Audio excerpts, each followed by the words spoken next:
நீங்கள் வந்து ஆக்சஸ் சொன்னீங்க இல்லையா, என்னையை பொறுத்தவரையும் அவர்களே ரொம்ப ரொம்ப குறைத்து போட்டிருக்காங்க. 37 அப்படின்றத வைத்தாலே இது வந்து ஸ்வீப்பிங். எஸ்ஐஆர் இம்பாக்ட் இருக்குன்னு சொல்றாங்க. எஸ்ஐஆரோட இம்பாக்ட்ன்றது ஒரு கற்பனாவாதம்னு நான் சொல்றேன். ஜஸ்ட் 32 lakhs தான் வந்து வித்தியாசப்படும். இந்த 32 lakhs வந்து தூத்துக்குடியெல்லாம் வந்து நீங்கள் தூத்துக்குடி கன்னியாகுமரி சைட்லாம் சாதி அடிப்படையில் தான் அவங்க வந்து அரசியலே நடக்கும். ஆனால் அங்கே தான் வந்து அவ்வளோ லட்சம் பேர் வந்தாங்க. ஏன் இந்த கிரவுண்ட் ஸ்வெல்லிங்? ஒரு மாவட்டத்துக்கு போறாரு அப்படின்னா பக்கத்தில் இருக்கக்கூடிய மாவட்டங்கள்ல இருந்து பார்க்கறதுக்காக தொண்டர்களோ நிறைய இடங்கள்ல பேரம் பேசப்பட்டது வேட்பாளர்களுக்கு அப்படின்ற செய்திகள். வேட்பாளர்களுக்கு பேரம் பேசப்பட்டனா பட்டிருக்கும். விஜய் அவர்கள் என்னதான் பண்ணாலும் ஆட்சி அமைக்கக்கூடிய ஒரு வலிமை அவர்கிட்ட கிடையாது. அவங்க நியூட்ரல் பீப்புளா திமுக அலையன்ஸ்ல இருக்காங்க. திமுக அலையன்ஸ்ல இருக்காங்க சொல்லி தான் அந்த क्वेश्चனே கேட்கறாங்க. ரைட். அவங்கள்ட்ட நீங்க வேற என்ன எதிர்பார்க்கணும்? மக்கள் எம்ஜிஆரை தேர்ந்தெடுத்தாங்க, நிராகரிக்கல. அதே மாதிரி இப்ப மக்கள் எங்க தலைவர் விஜயை தேர்ந்தெடுக்கிறாங்க. அது திமுகவை நிராகரிக்கிறாங்கன்னா எஸ். மே 4th எப்படி இருக்கும்னு நினைக்கிறீங்க சார்? எனக்கு தெரிந்து மே 4th சில இடங்களில் வன்முறை நடக்கலாம். தமிழக அரசு இன்டைரக்டா வேலை செய்வார். நீங்க டிஐபிஆர் ஒரு பிரஸ் மீட் கொடுத்து ஒரு பிரஸ் நோட் கொடுத்துருக்காங்க பாத்தீங்களா? திங்கட்கிழமைக்கு வந்து உங்களுக்கு மனசோர்வுனா இந்த நம்பருக்கு கால் பண்ணுங்க. என்ன what nonsense it is? I blame the media. தாவேக ஆட்சி அமைச்சு ஆட்சி நடத்துற ஒவ்வொரு நாளும் இந்த ஊடகங்கள் இவ்வளோ கட்டுக்கதைகளை அவுக்க முடியுமோ அந்த அளவுக்கு அவுக்கும். ரொம்ப மோசமா இருக்கும். அதையும் நான் சொல்றேன்.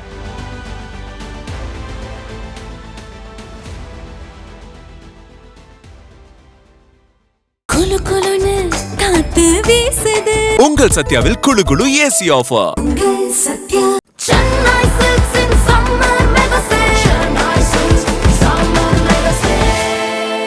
The Chennai Silks in Mega Summer Sale. The debate நேயர்களுக்கு வணக்கம். இன்றைய சிறப்பு நேர்காணலில் நம்மோடு இணைந்திருப்பவர் தமிழக வெற்றி கழகத்தினுடைய செய்தி தொடர்பாளர் திருமிகு ஃபெலிக்ஸ் ஜெரால்ட் அவர்கள். வாங்க பேசலாம். வணக்கம் சார். வணக்கம் மேடம். தமிழக வெற்றி கழகம் கிட்டத்தட்ட 2024 பிப்ரவரி 2 ஆரம்பித்த ஒரு கட்சி இன்றைக்கு வந்து ஆட்சியை பிடிக்க போகுது அப்படின்ற அளவுக்கு நிறைய விஷயங்களை பார்க்க முடியுது சமூக ஊடகங்களில். அண்ட் எக்ஸிட் போல்ஸில் இதை நிறைய எதிர்பார்த்து ஆனால் மெஜாரிட்டியாக திமுகவுக்கு தான் இது சாதகமாக இருக்க போகுது அப்படின்ற மாதிரியான எக்ஸிட் போல்ஸை பார்க்க முடிஞ்சுது. அண்ட் ஒரே ஒரு நிறுவனம் மட்டும் தமிழக வெற்றி கழகத்திற்கு சாதகமாக சொல்லியிருக்காங்க. Axis my India around 98 120 seats கிட்ட தமிழக வெற்றி கழகம் பெறுவாங்க அப்படின்னு சொல்லிட்டு. லைக் இந்த நம்பர்ஸை எப்படி பார்க்குறீங்க சார்? ஃபர்ஸ்ட் வந்து நீங்கள் வந்து 2022 ஆரம்பித்த ஒரு அரசியல் கட்சின்றீங்க. அதில் ஐ டிஃபர். எப்படி நான் டிஃபர் ஆகிறேன் அப்படின்னா, இது வந்து கிட்டத்தட்ட ஒரு 20 ஆண்டு பழமையான கட்சி அப்படின்னு தான் நான் சொல்லுவேன். மக்கள் இயக்கம்ல இருந்தா மக்கள் இயக்கம் இருந்து. ஏன்னா ஒரு கட்சி எப்போதுமே கட்சியை ஆரம்பிக்கும் போதே என்ன பண்ணுவாங்க, எல்லா ஸ்ட்ரக்சரையும் கீழே இருந்து டெவலப் பண்ணிடுவாங்க. இப்போது இன்றைக்கி நான் ஒரு கட்சி ஆரம்பிக்கிறேன்னா அடுத்த நாள் என்ன பண்ணுவேன், பொறுப்பாளர்கள் நியமிப்பேன், மாவட்ட செயலாளர்கள் நியமிப்பேன். அதுக்கடுத்து ஒவ்வொன்றா அப்படியே ஒன்றியம் கிளை அப்படின்றத நான் பண்ணுவேன் இல்லையா. இதை அவர்கள் 20 ஆண்டுகளுக்கு முன்பே பண்ணிட்டாங்க. அதற்கப்புறம் அந்த மாவட்ட செயலாளர்கள்லாம் மக்கள் இயக்கம்னு பேரில் நியமித்தாச்சு, ஒன்றியம் நியமித்தாச்சு, கிளை நியமித்தாச்சு. அவங்களுக்கு என்ன பண்ணுறது, என்ன வேலை தருது? அப்போ மக்கள் சார்ந்த பணிகளை நீங்கள் பண்ணுங்கள் அப்படின்ற மாதிரி அவங்க வந்து விலையில்லா விருந்தகம், அதுக்கப்புறம் இந்த படிப்பகங்கள், அதுக்கப்புறம் என்ன சொல்கிறது, நம்ம குருதி இது மாதிரிலாம் பண்ணிகிட்டு இருக்கும்போது ஆல்மோஸ்ட் லைக் என் என்ஜிஓவை தான் இயங்கிட்டு இருந்தாங்க. அந்த என்ஜிஓ மாதிரி 20 ஆண்டுகளுக்கு மேல் இயங்கிய ஒரு ஸ்ட்ரக்சரை வச்சுக்கிட்டு அந்த ஸ்ட்ரக்சருக்கு மேலே கட்டப்பட்ட சூப்பர் ஸ்ட்ரக்சர் தான் வந்து கட்சி. ஆக்சுவலாக நேம் சேஞ்ச் தான். இப்போ ரசிகர் மன்றம் வந்து மக்கள் இயக்கமாக மாறுது. மக்கள் இயக்கம் வந்து கீழே ஃபுல்லாக பரவிட்ட பிறகு அது வந்து என்ன பண்ணுறது, கட்சியாக வந்து அறிவிக்கிறாங்க. அப்போ கட்சியாக அறிவித்த பிறகும் அதற்கு முன்பு இருந்த மொத்த இன்ஃப்ராஸ்ட்ரக்சரையும் சேர்த்து ஒரு 3,25,000 பணியாளர்களை உருவாக்கிறாங்க. இப்படி தான் அது வந்து மாறுது. அப்போ இது 2 ஆண்டுகள் அப்படின்றத நம்ம வந்து சொல்ல முடியாது. அது மறைமுகமாக ஒர்க் பண்ணியிருந்தது. ஓகே. அதற்கு அடுத்தது நம்ம எக்ஸிட் போல்ஸ்க்கு வரும். ஸோ எக்ஸிட் போல் வந்து ஒரு சயின்ஸாக இல்லை அது வந்து கற்பனையா? சயின்ஸாக மட்டும்தானே இருக்க முடியும். ஓகே. அப்படி தானே இருக்கணும். ப்ராக்டிக்கலாக போய் நடத்துகிறாங்களே, ஆப்வியஸ்லி சயின்ஸ் தானே. அப்போது சயின்ஸோடைய எலிமெண்ட்ஸ் ஆஃப் சயின்ஸ் இல்லை டெஃபினேஷன் ஆஃப் சயின்ஸ்ன்னு நீங்கள் போட்டு பாருங்கள். அதில் ஒரு முக்கியமான கூறு என்னென்னா, நீங்கள் எத்தனை முறை ஒரே விஷயத்தை எத்தனை முறை நீங்கள் ஆய்வு செஞ்சாலும் உங்களுக்கு ரிசல்ட் ஒன்றா தான் வரணும். அப்போ தான் அது சயின்ஸ். இது சயின்ஸோட அடிப்படை தத்துவம்.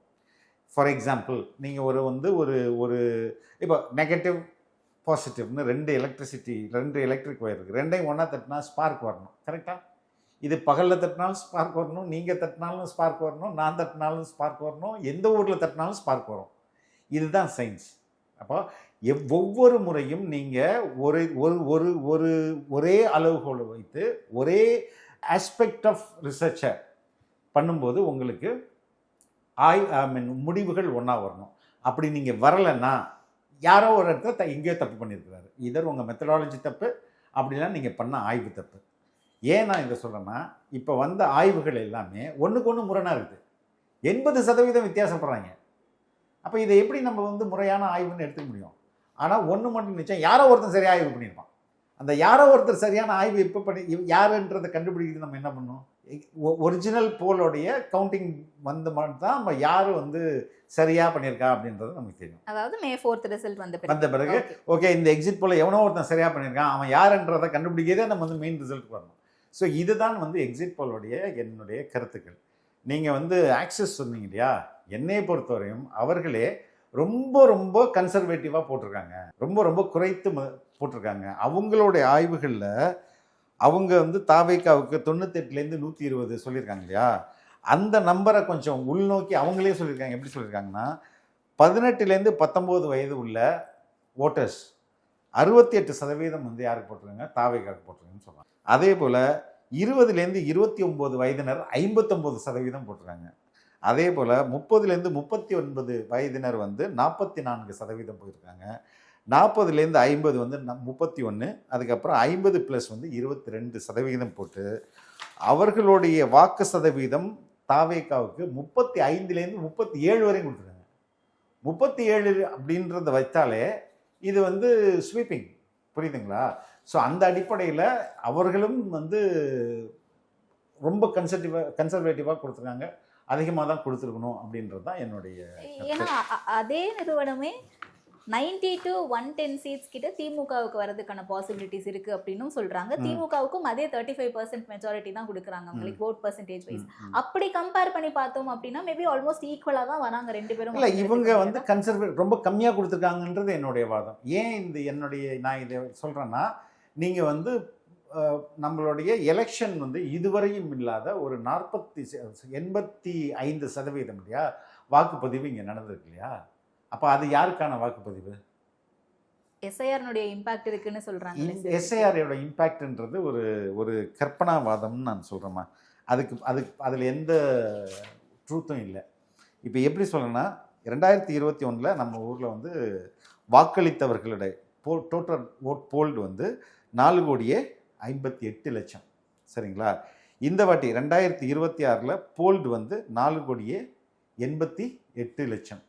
அப்போ எத்தனை லட்சம்? ஜஸ்ட் 32 lakhs தான் வித்தியாசப்படுது. இந்த 32 lakhs எவ்வளோ மாற்றத்தை ஏற்படுத்திட முடியும்? வெரி மினிஸ்ட்ரல் தான் பண்ண முடியும் இல்லையா. பட் ஆனால் 85.15% இந்த வாக்கு சதவீதம் பதிவாயிருக்கு. இதில் குறிப்பாக நீங்கள் பார்த்தீங்கன்னா, ஃபஸ்ட் டைம் ஓட்டர்ஸ் 18 to 19 90.5% போடுறாங்க, முதல் முறை வாக்காளர்கள். ஆனால் போன வருஷம் 78 தான். சரிங்களா? நான் சொல்கிறது ஓவரால்லே 32 லட்சம் தான். நான் I will give on data. எப்படி இது இந்த எஸ்ஐஆர்ன்றது ஒரு மித்துன்றதை நான் சொல்கிறேன். அதே போல் 20லேருந்து 30 வரை உள்ள வாக்காளர்கள் போன வாட்டி 72%, இந்த முறை 84.2%. அதே மாதிரி 30 to 40 ஒர்க்கிங் கிளாஸ் போன வாட்டி 73, இந்த வாட்டி 83. அதே மாதிரி 50லேருந்து 50+ சீனியர் சிட்டிசன் இருக்காங்களா, அவங்க 74லேருந்து 86. இதில் இன்னொரு முக்கியமான ஒரு குரூப் இருக்குது. You will not believe, they are most 85 வயதுக்கு மேலே இருப்பாங்களே சீனியர் சிட்டிசன், அவங்க 95% இந்த முறை வாக்களிச்சிருக்காங்க.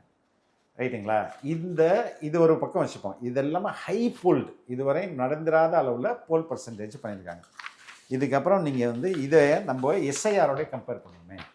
இப்போ எஸ்ஐஆரை கம்பேர் பண்ணும்போது எல்லாம் என்ன சொல்கிறாங்க, இல்லைங்க எஸ்ஐஆரில் நிறைய ஓட்டு காலியாச்சு, அதனால போல் பர்சன்ட் அதிகமாயிடுச்சு. ஆமா, ஷிஃப்டடு இறந்தவங்களுடைய விஷயம், இவங்க இறந்தவர்களுடைய வாக்குகள் இவங்க எல்லாருமே நீக்கின பிறகு ஒரு நம்பர்ஸே கம்மியா தான் வரும். அந்த இல்ல நம்பர்ஸ் அந்த நம்பர் கம்மியானது 32 லட்சம் தான். ஓகே, 32 லட்சம் தான் அதிகரிச்சிருக்கு இந்த முறை.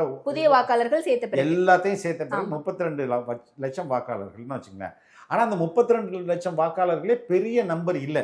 ஓவராலா நீங்க 4,88,00,000 இந்த வருஷம் வாக்கு போட்டவர்களோட நம்பர்ல, people who voted not on the list, compare the people who voted this year and compare the people who voted in 2021. அதை கம்பேர் பண்ணுங்க. ஒன்று. ரெண்டாவது, let us come to Karur. கரூரில் வந்து அடிஷன் இந்த முறை, அதாவது எஸ்ஐஆரில் டெலிட்டட் 45,000 வாக்குகள் டெலீட் ஆயிருக்கு. சேர்ந்தது வந்து 35,000 வாக்குகள். அப்போ எவ்வளோ வாக்கு வித்தியாசம்? 10,000 இல்லையா? 45 டெலிட்டடு, 35 இன்க்ளூடட். அப்போ 10,000 வாக்கு தான் வந்து ஒரு வித்தியாசப்படுது. அந்த 10,000 வாக்குகள் எவ்வளோ போல் பர்சன்டேஜை இன்க்ரீஸ் பண்ணியிருக்க முடியும்? பெருசாக இன்க்ரீஸ் பண்ணியிருக்க முடியாது. 1%, 2% தானே இன்க்ரீஸ் பண்ண முடியும். பார்த்தீங்கன்னா போன வாட்டி 83.9%, ஆனால் இந்த வாட்டி 92.48%. இந்த 10,000 வாட்டு இவ்வளோ பர்சன்டேஜ் எப்படி ஏற்ற முடியும்? புரியுது? அதே மாதிரி ஒவ்வொரு தொகுதியிலையும் தருமபுரி பாருங்கள், டெலிட்டட் வந்து 72,000, ஆடட் வந்து 41,000. போன வாட்டி 82, இந்த வாட்டி 90. அப்போது ஒவ்வொரு டிஸ்ட்ரிக்ட்டும் அது இர்ரெஸ்பெக்டிவ், அதாவது disproportionate of deletion and addition வாக்குகள் இன்க்ரீஸ் ஆகிருக்கு. அப்போது ஏஜ் வைஸும் இங்கே இன்க்ரீஸ் ஆகிருக்குது, நம்பர் வைஸும் இன்க்ரீஸ் ஆகிருக்குது. அதுக்கு அடுத்தது ஃபஸ்ட் டைம் ஓட்டர்ஸ்ல எல்லாமே இன்க்ரீஸ் ஆகிருக்குது. அப்போ இந்த மேண்டேட், இந்த வாக்குகள் இன்க்ரீஸ் ஆனது மிகச்சரியாக ஒரு மாற்றத்தை நோக்கிய ஒரு வாக்காக நான் கருதுறேன். அது மட்டும் இல்லாமல் இன்னொரு புதிய இண்டிகேட்டிங் ஃபேக்டர் எப்படின்னா, நீங்கள் நிறைய பேரை பார்த்துருக்கலாம், இந்த பீச் அண்ட் ஒயிட்டில் போய் ஓட்டு போடாங்க. பெண்கள் உட்பட, மிடில் ஏஜ் உட்பட புடவே அது மாதிரி வாங்கி வச்சுருந்தாங்கம்மா. என் மனைவி உட்பட அது என்னம்மா நான் முன்னாடியே வாங்கி வச்சுட்டேங்க அப்படிங்குது. நாட் ஓன்லி பை ஹோம், நிறைய பேர் திட்டமிட்டே வாங்கி வச்சுருக்கிறாங்க. அது வந்து நம்மளால் பார்க்க முடியுது. அது மட்டும், இது வந்து நம்பர்ஸ். நம்ம வந்து கால்குலேட்டர் மட்டும் கிடையாதுல்ல. பட் அந்த பீச் அண்ட் ஒயிட் அட்டையர்ல போயிட்டு எல்லாரும் வாக்கு செலுத்தினது, தாவேகாவுக்கான தங்களுடைய ஆதரவை வெளிப்படையாவே சொன்னது அப்படிங்கிறது எல்லாமே வெறும் சோசியல் மீடியால நம்ம பார்த்தது இல்ல. நான் நேர்லயே பார்த்தது, மக்கள் சொன்னது, சோசியல் மீடியா. அதையே நான் வந்து மைய கருத்தா சொல்ல, அதை வந்து ஒரு அடிஷனல் ஃபேக்டரா தான் சொல்றேன். ஒரு நான் இவ்வளோ டேட்டா சொல்றேன், அதில் ஒரு சின்ன இண்டிகேட்டிங் ஃபேக்டர் நம்ம கண்ணுக்கு ஒன்று. நீங்கள் இதெல்லாம், இந்த நம்பர்ஸ் எல்லாம் நீங்கள் வந்து மைண்டுக்குள்ளே தான் பார்க்க முடியும், உங்கள் கண்ணுக்கு தெரியாது இல்லை. மைண்டில் தான் நீங்கள் வந்து கொராபரேட் பண்ண முடியும், நீங்கள் கால்குலேட் பண்ண முடியும். கண்ணுக்கு பார்க்குறதுக்காக சொல்கிறேன். அதே மாதிரி 11 மணிக்கெல்லாம் கிட்டத்தட்ட 40% வாக்குகள் இன்க்ரீஸ் ஆயிடுச்சு. எஸ்ஐஆர் அந்த 11 மணிக்கு போய் போட்டுருன்னு சொல்ல முடியாது. அது ஒரு ஜஸ்ட்டு ஒரு ஒரு ஒரு இவ்வளோ தாங்க ஓட்டர்ஸ் இருக்காங்க, இப்போ இவ்வளோ இருக்கிறாங்க. அப்போ ஒரு 32 லட்சம் வந்து இந்த முறை டெலிஷன்லாம் போக கொஞ்சம் அதிகமாக இருக்குது. இவ்வளோ இந்த 32 லட்சம் பேரை மொத்த தமிழ்நாட்டிலையும் பெரிய அளவு மாற்றத்தை ஏற்படுத்திடுவாங்கன்னா அதை நம்ப முடியாது. மக்களே இப்போ சென்னை ரீஜனில் வந்து போன முறை நீங்கள் பார்த்தீங்கன்னு வைங்களேன், 59% வாக்குகள் பதிவாயிருக்கு. இந்த வாட்டி 83% வாக்குகள் பதிவாயிருக்குது. ஏன் பதிவாயிருக்குது? சென்னை பேசிக்காக அன்றைக்கி வந்து எல்லாம் ஹாலிடே மூடில் இருப்பான், பக்கத்தில் ரெசார்ட்டு, ஈசிஆர் அப்படின்னு போயிடுவாங்க. ஆனால் இந்த முறை people didn't go like that, they went actively voted. அதே மாதிரி தான் எல்லா கோயம்புத்தூர், மதுரை இது மாதிரி நகரங்களில் முன்பு இருந்ததை விட அதிக அளவு ஓட்டு டர்ன் அவுட் இருக்குது. அப்போ இதை எல்லாத்தையும் நீங்கள் வச்சு பாருங்கள், அதோடு இந்த எக்ஸிட் போலையும் சேர்த்து வச்சு பாருங்கள். ஆனால் எக்ஸிட் போல் நிறைய வாட்டி நமக்கு வந்து மாறுதலாக கூட வந்திருக்குல்ல சார். ஸோ அதை எப்படி புரிஞ்சு? அதுதான் சார், எக்ஸிட் போல் வந்து இன்னொரு மேஜர் ரோல் ஒன்று ப்ளே பண்ணுதுமா. அதை நம்ம வந்து கணக்கில் எடுத்துகிட்டு பார்த்தா தான் இவங்க எந்த அளவுக்கு யோகியங்கன்னு தெரியும். சரி, exit poll plays a major role in stabilizing share market. இப்போது தமிழக அரசோடைய நிறைய ப்ரைவேட் பிளேயர்ஸ் இணைந்து நிறைய வேலைகள் பண்ணிட்டு இருப்பாங்க. இன்ஃப்ராஸ்ட்ரக்சர் கம்பெனிஸ், அதே மாதிரி ரியல் எஸ்டேட் கம்பெனிஸ், அவன்லாம் வந்து லிஸ்டட் கம்பெனியாகவும் இருப்பான். இங்கே பெரிய ஆட்சி மாற்றம் வருதுன்னு வச்சுங்க, அவங்க கம்பெனி கலகலத்து போயிடும். Because they're all listed companies in share market. மொத்தமாக காலி ஆகுதுரா அப்படின்னும் போது நான் வந்து ஷேர் மார்க்கெட்டே வந்து ஸ்பெக்குலேட்டிவ் மார்க்கெட் தான் சொல்லுவோம். ஒரு மாதிரி கெஸ்ஸிங்கில் தான் மார்க்கெட்டே நடக்குது. இன்றைக்கி இந்த ஷேர் யாரும் இந்த ஷேர் இறங்கும் அப்படின்றத எதை வச்சு பார்க்குறாங்க? அன்னைக்கு உள்ள நியூஸை வச்சு தான் அவங்க முடிவு பண்ணுறாங்க. அப்போ அந்த நியூஸ் வந்து ரொம்ப அவங்களுக்கு ரொம்ப முக்கியம். அவங்க பதறினாங்கன்னு வைங்களேன், மொத்தமும் காலியாகிடும். அப்போ தமிழ்நாட்டை மையப்படுத்தி இயங்குகிற பெருநிறுவனங்கள் அவங்களுடைய ஷேர் மார்க்கெட்டை ஸ்டெபிளைஸாக வச்சுக்கிறதுக்கும் இந்த எக்ஸிட் போல் உதவும். அதனால தான் இது வந்து இந்த ஆய்வுகள் ஒழுங்காக இருக்கிறது இல்லைன்னு நான் சொல்கிறேன். ஓகே, பட் தாவேகாவை பொறுத்த வரைக்கும் இந்த முறை எதிர்க்கட்சியாக வர்றதுக்கு வேணால் வாய்ப்பு இருக்குது அப்படின்னாங்க. லைக் ஆரம்பத்திலேருந்து 4% வருவாங்க, 8% வருவாங்க, 10, 20 ஆச்சு, இன்னைக்கு 25 அப்படின்னு இருக்கு. எக்ஸிட் போலில் 35 வரைக்கும் வந்து 37 வரையும். அண்மையில் ஒரு ஐபிஎஸ் அதிகாரி வந்து 41ன்றாரு. ஓகே, சொல்லுங்க. அதுதான் சோஃபார் இப்படி ஒரு ரைஸ் வந்துகிட்டு இருக்கும்போது ஆட்சி அமைப்போம் கண்டிப்பா அப்படின்னு தாவேகா தரப்பினர் சொல்றாங்க, நீங்க சொல்றீங்க. அண்ட் அதை தாண்டி எதிர்கட்சியா வர்றதுக்கு வேணா வாய்ப்பு இருக்கு அப்படின்னு சொல்றாங்களே. சரி, உங்களுடைய கோல் தான் என்ன? இல்லம்மா, நீங்க வந்து வித் ஓப்பன் மைண்டா you observe the behaviour of people towards TVK. நீங்க முதல் மாநாட்டிலேருந்து கடைசியாக சென்னையில் பேசும்போது வரையும், சென்னையில் நடந்த ரோட் ஷோ வரையும், imagine the number of people who gathered. தூத்துக்குடியெல்லாம் வந்து நீங்கள் தூத்துக்குடி கன்னியாகுமரி சைடெலாம் சாதி அடிப்படையில் தான் அவங்க வந்து அரசியலே நடக்கும். இந்த சமூகத்தை சேர்ந்தவர்கள், இந்த சமூகத்தை சேர்ந்தவர்கள், இந்த சமூகத்தை சேர்ந்தவர்கள், இந்த சமூக கால்குலேஷன் தான் அங்கே அரசியலேன்னாங்க. ஆனால் அங்கே தான் வந்து அவ்வளோ லட்சம் பேர் வந்தாங்க. திருநெல்வேலியில் அவ்வளோ லட்சம் பேர். இது டே ஒன்லேருந்து, நான் சொல்வது முதல் மாநாட்டிலேருந்து கடைசி பரப்புரை வரையும் அவ்வளோ மக்கள் கூட்டம் எங்கேருந்து வர முடியும்? ஏன் இந்த கிரவுண்ட் ஸ்வெல்லிங்? இந்த கிரவுண்ட் ஸ்வெல்லிங்க்கு பின்னாடி ஏதாவது ஒரு சயின்ஸ் இருக்குங்களா? ஒரு மாவட்டத்துக்கு போறாரு அப்படின்னா பக்கத்துல இருக்கக்கூடிய மாவட்டங்கள்ல இருந்து பார்க்கறதுக்காக தொண்டர்களோ ரசிகர்களோ இல்ல ஃபாலோவர்ஸோ வரதானே செய்வாங்க. மற்ற கட்சிகள் அப்படி வரலையே. மற்ற பரப்புரை சென்ற தலைவர்களுக்கு அப்படி வரலையே. தொகுதி வாரியா இபிஎஸ் அவர்கள் போய் மக்களை சந்திக்கும் போது கூட அவருக்கு அவ்வளவு கூட்டம் வந்து சென்னையில இல்லம்மா, அப்படி வரலையே. அதுதானே ஃபேக்டர். இப்போ நீங்க பின்னோக்கி போய் பாருங்க, திமுக நடத்திய மாநாடுகள், கடைசியில் அவங்க படுத்த மாநாடுகள்லாம் பார்த்தீங்கன்னா எவ்வளோ எம்டி சேர்ஸ் இருக்குது. நீங்கள் ஐ அக்ரி. இப்போ திருச்சியில் வந்து ஒரு பரப்புரை இதில் ஒரு பரப்புரை நடக்குது அப்படின்னா, திருச்சியில் ஒரு மக்கள் சந்திப்பு நடக்குது அப்படின்னா, definitely people will come neighbouring districts. அப்படி வராமல் இருப்பாங்கன்னு சொல்கிறது முட்டாள்தனம். ஆனால் வந்தவங்க எதுக்கு அவ்வளோ பேர் வராங்க? அப்போ வர முடியாதவங்க எத்தனை பேர் இருப்பாங்க?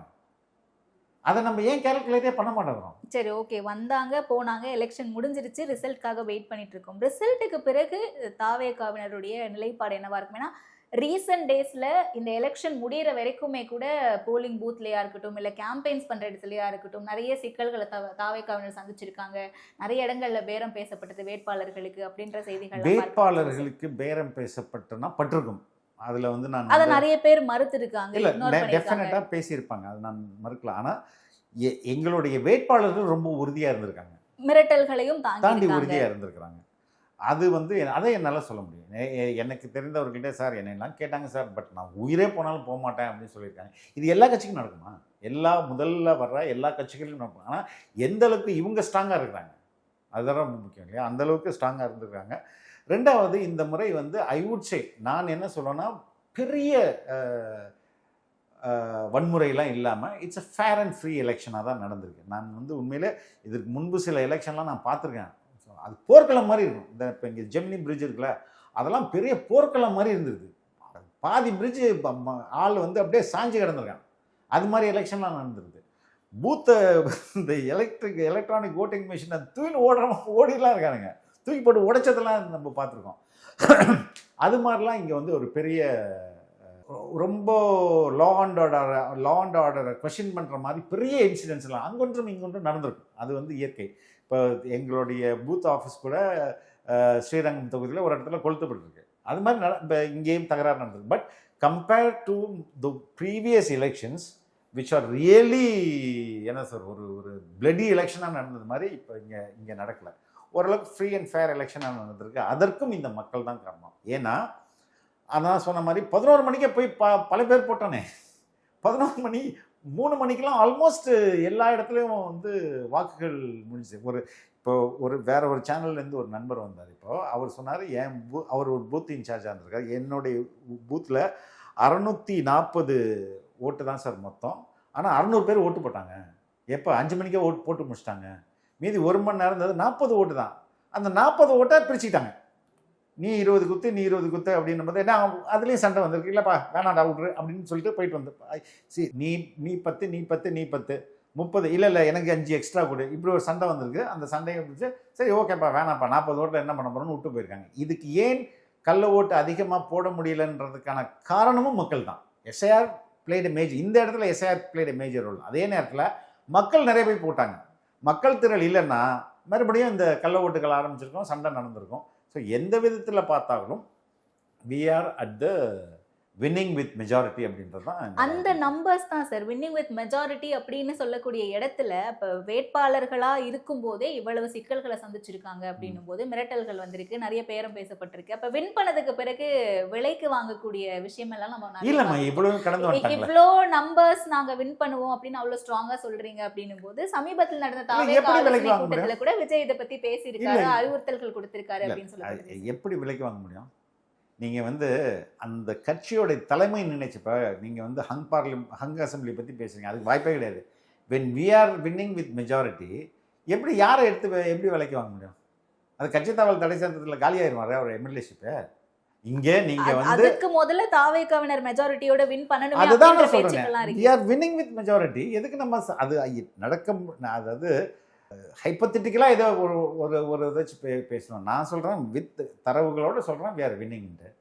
அண்ட் வாட் இஸ் அதுக்கான பாயிண்டே எழுதல எனக்கு. இல்லை இப்போ இன்னைக்கு 3 தலைவர்கள் திமுகவுடைய கூட்டணி கட்சியில் இருக்கக்கூடிய தலைவர்கள் கே பாலகிருஷ்ணன் அவர்கள், திருமாவளவன் அவர்கள், வைகோ அவர்கள் 3 பேருமே சொல்றாங்க ஒரே விஷயத்த, யங்ஸ்டர்ஸ்னுடைய என்கேஜ்மெண்ட் இன்டு பாலிடிக்ஸ் அப்படிங்கிறது அதிகமாக இருக்கு ரீசெண்ட் டேஸ்ல, தாவேகா மாதிரியான ஒரு கட்சி வந்த பிறகு அப்படின்ட்டு. விஜய் அவர்கள் என்னதான் பண்ணாலும் ஆட்சி அமைக்கக்கூடிய ஒரு வலிமை அவர்கிட்ட கிடையாது. அவங்க நியூட்ரல் பீப்புளா திமுக அலையன்ஸ்ல இருக்காங்க, திமுக அலையன்ஸ்ல இருக்காங்கன்னு சொல்லி தான் அந்த கொஸ்டினே கேட்கறாங்க. ரைட், அவங்கள்ட்ட நீங்க வேற என்ன எதிர்பார்க்க முடியும்? இல்ல அந்த என்கேஜ்மெண்ட் இருக்கு அப்படிங்கறத அக்செப்ட் பண்ணிக்கிறாங்க.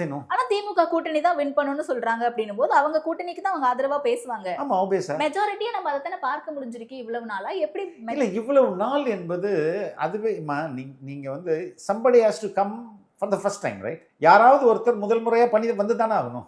அதுக்கப்புறம் தானே அவர் எக்ஸ்பீரியன்ஸ் கெயின் பண்ணணும். இப்போ அண்ணா ஆட்சி அமைக்கும் போது அவர் ஃபர்ஸ்ட் முறை தானே, எம்ஜிஆர் ஆட்சி அமைக்கும் போது அவர் முதல் முறை தானே. முதல் முறை அது இம்மெட்டீரியல்மா. இன்னைக்கு யார் பிரதானம்? மக்கள் தானே பிரதானம். மக்கள் எம்ஜிஆரை தேர்ந்தெடுத்தாங்க, நிராகரிக்கல.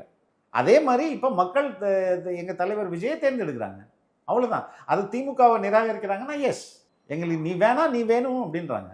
அதை நீங்கள் யாரை குறை சொல்ல முடியும்? ஓகே, தனிப்பெரும்பான்மையோட ஆட்சி அமைப்போம் தாவேக்கான்னு சொன்னீங்க. விஜய் அவர்கள் எந்த தொகுதியில் சார் வெற்றி பெறுவார்? 2 தொகுதியிலும் வெற்றி. எந்த தொகுதியை சார் விட்டு கொடுப்பாரு? அப்போ தெரியலம்மா, அது somebody has to give up, no? It depends. எந்த தொகுதி அது நம்ம ஜோசியமாக சொல்ல முடியும். ஓகே, ஸோ May 4th எப்படி இருக்கும்னு நினைக்கிறீங்க சார்? எனக்கு தெரிந்து May 4th சில இடங்களில் வன்முறை நடக்கலாம். ஆனால் நான் பார்த்துருக்கேன் தேர்தல் இந்த பியூரோக்ரஸி இருக்குல்ல, இந்த பியூரோக்ரஸியும் இந்த கவர்மெண்ட் மிஷினரியும் எப்படி மாறும்ன்றதை நான் ரொம்ப கண்கூடாக பார்த்துருக்கேன். நீங்கள் பென்னி ரோடு இருக்குது தெரியுமா? இங்கே நம்ம பென்னி ரோடு தான் ஜெயலலிதா வீட்டுக்கு போகிற ரோடு. அதுக்கு அப்படியே கொஞ்சம் ஆப்போசிட்டில் தான் உள்ள ரோடு தான் கோபாலபுரம் வீடு போகிற ரோடு. இப்போது இந்த தேர்தல் முடிஞ்ச பிறகு 2 ரோடு அப்படியே கிடக்கும். இந்த 10 மணி 11 மணி இந்த ரிசல்ட் ஷிஃப்ட் ஆகும்போது நீங்கள் பார்த்தீங்க, சப்போஸ் ஏடிஎம்கேக்கு சாதகமாக ரிசல்ட் போகுதுன்னா கார்பரேஷன் லாரி வரும் வரும் ரோடை ஃபுல்லாக க்ளீன் பண்ணும், பெயிண்ட் அடிச்சுட்டு அந்த ரோடை புதுசாக மாற்றிடுவாங்க. எப்போ 5 மணிக்குள்ளே. எப்படி கார்பரேஷன் ஷிஃப்ட் ஆகுதோ அதே மாதிரி தான் பியூரோக்ரஸியும் ஷிஃப்ட் ஆகும்.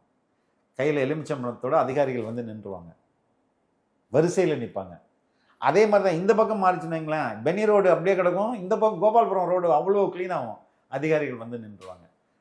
அந்த அரசு இயந்திரம் யார் வின் பண்ணுறாங்களோ அவங்களுக்கு சாதகமாக டக்குன்னு திரும்பிடும். அப்போது சட்டம் ஒழுங்கு, காவல்துறை அதிகாரிகள் எல்லாம் அந்த ஒரு 12 மணிக்கே ரெடி ஆயிடுவாங்க, யார் பக்கம் நம்ம நிற்கணுன்றது. ஸோ அந்த அடக்குமுறைகள்லாம் வன்முறையும் கடற்கடன்னு கட்டுப்படுத்தப்படும். அந்த ஷிஃப்ட் ஆகும்போது நம்ம கவலைப்பட வேண்டியதில்லை. ஓகே, எல்லா ஆஸ்பெக்ட்ஸ்லையும் பேசிட்டோம், like first time voters, youngsters, women, bureaucrats வரைக்கும். ஆனால் இந்த முறை குழந்தைங்களை நிறைய இன்ஃப்ளூயன்ஸ் பண்ணியிருக்காங்க விஜய் அவர்கள் தாவேக்காவினர். நீங்க அதை நம்புறீங்களா? ஒரு சின்ன பிள்ளை அழுது ஒரு வீடியோ போடுறாங்க, அதை நம்ம ரைட் பார்க்க முடியுது, அது வைரல் ஆகுது. ரைட் இப்போ நம்ம கேட்குறீங்க கரெக்ட். இந்த சின்ன பிள்ளை அழுது வீடியோ போடுறாங்களா, யார் அந்த வீடியோ போடுறது? நியூஸ் சேனலா? அவங்களுடைய பேரண்ட்ஸ். இப்போ ஒரு பேரண்ட்டு அதை ஃபன்னுக்கு பண்ணுறாங்களா இல்லை சீரியஸ் கன்சர்னோட பண்ணுறாங்களா? நீங்களே சொல்லுங்கள். பட் அதனுடைய இம்பாக்ட் இல்லை அதுதான் அவங்க எந்த நோக்கத்துல போட்டாங்கன்னு நமக்கு தெரியாது. உண்மையம்மா. இப்போது நீங்கள் அந்த வீடியோவை நீங்கள் ஆய்வு பண்ணி பாரு உங்கள் அப்பா போட மாட்டேங்கிறாரு, இப்போ என்னன்னு கேளு, டேய் அப்பா போடுறா அப்படின்னு அவன் சொல்கிறான். சரி, தட்ஸ் அ ஃபன். இப்போ குழந்தைங்களை இன்ஃப்ளூயன்ஸ் பண்ணுறாரு, இது கடைசியாக வருதுன்னு வைங்களேன். இங்கே வந்து விளம்பரங்கள், நான் ஜென்ரலாக கேட்குறேன், கட்சி மேடைகளில் குழந்தைகள் பேச வைக்கப்படுறாங்களா இல்லையா? பேச வைக்கப்படுறாங்க. எந்தெந்த கட்சிகளில் பேச வைக்கப்படுறாங்க? எல்லா கட்சிகளும் ஆல்மோஸ்ட் பண்றாங்க. தாவேக்கால பண்ணியிருக்காங்களா? அது தாவேக்கால பண்ணியிருக்காங்களா? இதுவரை பார்த்தது கிடையாது. அப்போ அவங்க எதுக்கு பேச வச்சாங்க? குழந்தைகளை தேர்தலுக்கு பயன்படுத்துறது யார்? அப்போ அது தப்பு இல்லை, ரொம்ப தப்பு இல்லை. இல்ல மேடைகள்ல ஒரு கட்சியினுடைய கொள்கைகளையோ இல்ல ஏதோ ஒரு விஷயத்தை கொண்டு போய் பேச வைக்கிறதுக்கும் இன்னொரு பக்கம் இந்த நபர் தோற்று போறாரு அப்படின்ற பட்சத்துல அந்த குழந்தை அழுகுது அப்படின்னும் போது சைக்காலஜிக்கலி அவங்களை அப்படி ஒரு நிலையே வரலையே. இல்லம்மா, அப்படி ஒரு நிலையே வரலையே. அவன் சுயமா விஜய் மாமா கோட்டு போடுங்க இல்லாட்டி நான் சாப்பிட மாட்டேன், விஜய் மாமா கோட்டு போடுங்க இல்லாட்டி நான் ஸ்கூலுக்கு சாக்லேட் வாங்கித்தாங்க இல்லைன்னா சாப்பிட மாட்டேன்னு சொல்லுது. ஏமா குழந்தைங்க டக்குன்னு மறந்துட்டு அடுத்தது போயிருமா? மறந்துடுவாங்களா சார்? மறந்துட்டு அடுத்த விஷயத்துக்கு போறாங்கன்னா நான் சொல்றேன், நீங்க வந்து குழந்தைங்க தெரியும், நீ வந்து உங்களுக்கு நல்லா தெரியும், குழந்தை கீழே விழுந்துச்சுன்னு வைங்களேன் அடிபடும், நம்ம தரையை அடிச்சா சிரிக்குதா இல்லையாது? தரைக்கு வலிக்கும்னு அதுக்கு தெரியுமா? குழந்தைங்க வந்து இது விஜய்க்கு எந்த பேரண்ட்டுமே அப்படி இருக்க மாட்டாங்க. விஜய் மாமா ஓட்டு போடு இல்லை நான் சாப்பிட மாட்டேன் அப்படின்னா நான் வந்து அம்மா நான் போடுறேம்மா அப்படின்னு தான் சொல்லுவாங்களே ஒழிஞ்சு அதை அப்படியே செய்வாங்க அப்படின்றது அதுதான் நம்ம வந்து நம்மளுடைய குறுக்கு புத்தி. ரைட்டா? இந்த சாக்லேட்டு அமைதியாக இருந்தால் முடிஞ்சு போகுது.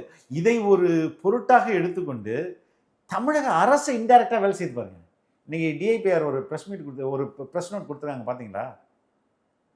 திங்கக்கிழமைக்கு வந்து உங்களுக்கு மனசோர்வுனா இந்த நம்பருக்கு கால் பண்ணுங்க. என்ன வாட் நான்சென்ஸ் இட் இஸ்? அரசு எப்படிமா அதை செய்ய முடியும்? அவங்க நீட்ட காரணம் நீட் வந்து அரசு ஓகே. ரிட்டையர்ட் ஜஸ்டிஸ் கிருபாகரன் அவர்களுமே ஒரு பிரஸ் மீட்ல பேசியிருந்தார்ல. நிறைய பேர் பேசுவாங்கம்மா. நான் அவருக்கு உள்நோக்கம் கற்பிக்கல. பட் இது நீங்க பார்க்குற எல்லா வீடியோக்களும் ஒரு அம்மா கம்ப்ளைண்ட்டாக வந்து பாருங்க என் பையன் இது மாதிரி பண்ணுறான்னு நியூஸ் சேனலில் கொடுத்து ஒரு சைக்காட்ரிஸ்ட் வந்து இதை வந்து அட்வைஸ் பண்ணி அப்படி நடக்குது. எல்லாமே user generated video uploaded for fun. அதை நீங்கள் எடுத்து வச்சுட்டு பெருசாக பேசுகிறாங்க. இல்லை, உதாரணத்துக்கு இன்னைக்கு வேளாங்கண்ணி விஜய் போறாரு அப்படின்ற ஒரு செய்தி ஒன்று பரப்பப்படுது. அதை அடுத்து அங்கே எல்லாரும் டிவிகேன்னு ஒரு கோஷம் விடுறாங்க. ஆயர் வர்றதுக்கு முன்னாடி அந்த பிரேயர் பண்றதுக்கு முன்னாடி அது இங்கே போறாருன்னு பரப்பப்பட்ட செய்தி யார் பரப்புனது? எங்கிட்ட ஒரு பத்திரிகை அறிக்கை வந்ததா? யார் பரப்புனதுன்னு கேட்குறேன். யாருமா? நீங்க சொல்லணும்.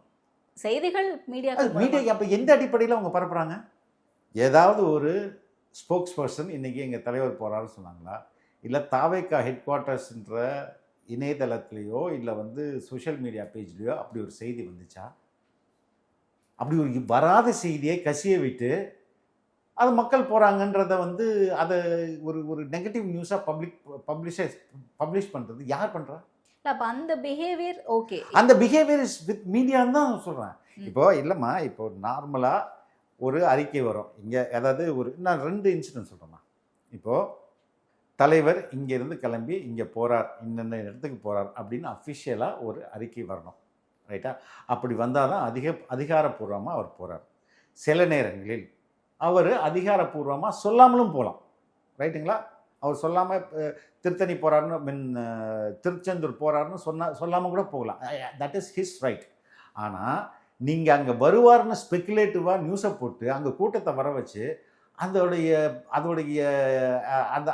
அதுலேருந்து வர்ற ஒரு நெகட்டிவிட்டியை, அதுலேருந்து வர்ற ஒரு எதிர்மறையான ஒரு புரிதலை தாவேக்கா பக்கம் திருப்புறது எவ்வளோ அயோக்கியத்தனம்.